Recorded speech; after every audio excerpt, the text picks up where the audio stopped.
আজ সকালবেলা একটা দুঃখের গান করতে করতে পেরিয়ে গেল। এমনি বললে বুঝবে না ব্যাপারটা, তোমাকে খুলে বলি। সো গাইজ, আজ সকাল বেলায় ঘুম থেকে উঠে নক্ষত্রের আলো দেখতে দেখতে ভিডিও এডিটিং করছিলাম। তখনই আমার মনে পড়লো ডার্লিং এর কথা। ভাবলাম একটু কথা বলে আসি। তারপরে এই ঘরের বাইরেটা এসে ডার্লিংকে একটা কল দিলাম।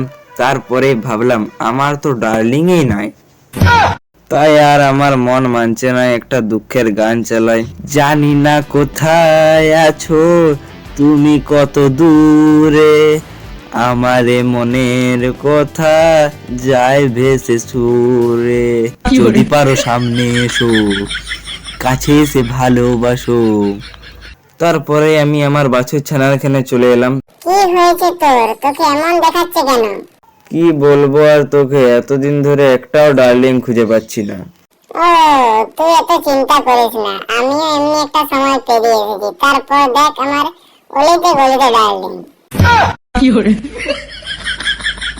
তারপরে দোকান থেকে একটা চকলেট নিয়ে নিলাম। চকলেটটির নাম হচ্ছে ললিপপ। তারপরে ছিঁড়ে খেতে লেগে গেলাম, না মানে চুষতে।